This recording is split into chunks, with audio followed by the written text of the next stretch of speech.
Hey guys, today we just wanted to show you our houseplants. We really enjoy our houseplants. We have very many different varieties in the house. Most of them can go outdoors in the summertime, which is nice, so they can get some real sunlight and some real moisture from the actual rain. This bad boy we had on the deck the second year we were here, and it didn't really like to be outside because of the wind, and he would get busted all the time, so we brought him back in the house. In a year's time, he's grown this big. He was only about here when he was outside. This is a purple heart plant. They do bloom or blossom. Ours, unfortunately, has not yet, and we can't figure out why. But everyone else I talk to who has one has little purple blossoms that come out, kind of come off of like here and other parts of where the leaves are joining in. But unfortunately, we can't show you this guy's blossoms. We have, I would say, probably close to 10, if not more, different types of plants in our house.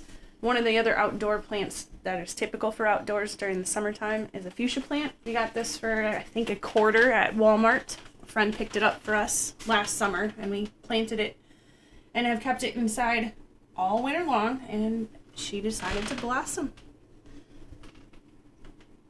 We find the houseplants help keep us sane through the winter months, as it's so cold and snowy here in Wisconsin. This is a purple shield plant. This one was also outdoors last summer. We brought it back in and got a little bit of a transplant shock, so we did some clippings off of it, and they're in the hydroponics right now. We transplanted the big guy today, and when we did that, we busted a few of the vines. As long as you clip them and stick them in water and let them root, you can replant them to have more plants. And also, we transplanted the wandering Jew into a different type of pot holding device that we'll show you how to make later. They will also root in water, and you can transplant them. This one has probably doubled in size since I was given it this year. We have plants that love the sun, and we have plants that don't like a lot of sun. Those are typically down in the bottom. They don't get a ton of sun down here, but they get enough that it's healthy for them. We have an English ivy here, and we have a pothos here. This guy will climb too once he gets a little bit bigger. He's just a baby yet. And then we have the prayer plant on the right.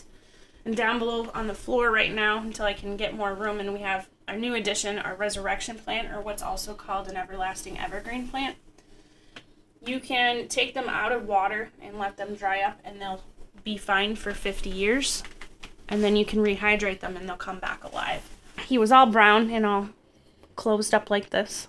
And then once I put him in the warm water, he slowly opened up. And it takes around 3 hours, it said. And then don't worry, if you don't water it, it'll just start to close up again. And then once you rewater it, it's a plant you basically can never kill. So if you're looking for a plant you can't kill, that's it.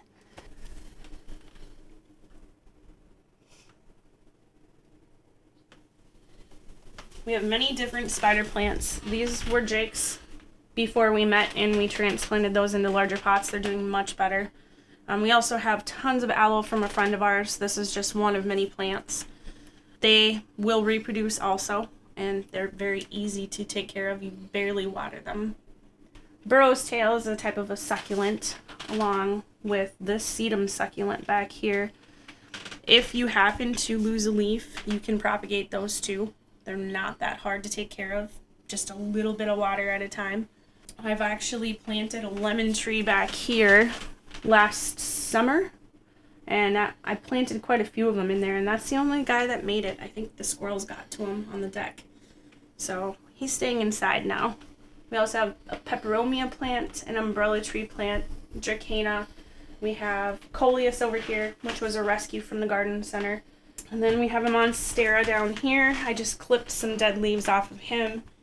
And then we have a peace lily here, which I just took the old blossoms off, and they're starting to shoot some new ones up. I highly recommend houseplants for anyone. They're not hard to take care of. A little light, a little water, and maybe a little bit of plant fertilizer, and that's about it. The quality of air in the house is a lot better than if we wouldn't have had plants. It just brightens everything up, and it reminds you of springtime all winter long when it's so destitute outside and you're waiting for the snow to melt. Transplanting is another fun thing to do during the winter because you get your hands in the dirt, and that dirt helps. It's a natural antidepressant. The whole fact of the enjoyment of having them, the characteristics on how many different plants and how many different colors. This umbrella tree right here is desperately needing to be transplanted. That will be done this spring when it warms up outside.